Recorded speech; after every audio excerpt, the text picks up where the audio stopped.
ఒకనాడు గరుడ గతి కలిగిన హంసలు కొన్ని సంతోషంగా సముద్ర తీరాన ఆకాశంలో సంచరిస్తూ ఉండగా వైశ్యపుత్రులు చూసి తమ పెంపుడు వాయసంతో కాకితో, వాయసమా, ఆ హంసలను చూశావా? అవి అంబర వీధిలో, ఆకాశ వీధిలో ఎంతో ఎత్తున పరుగులు తీస్తూ ఉన్నాయి. నువ్వు కూడా ఆ హంసల వలె పరుగులు తీయగలవని, వాటితో పందెం వేసి గెలవగలవని అనుకుంటున్నాం. ఏమంటావు అని అడిగారు.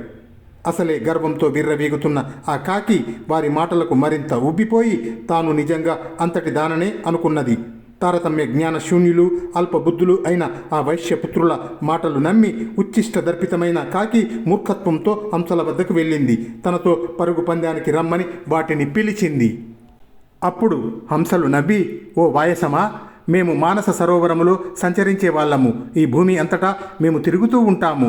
జీవసత్వాలలో దూరానికి పరుగు తీయడంలో పక్షుల్లోకెల్లా మాదే అగ్రస్థానము. నీవు మాతో పందెమునకు రాలేవు అని అన్నాయి.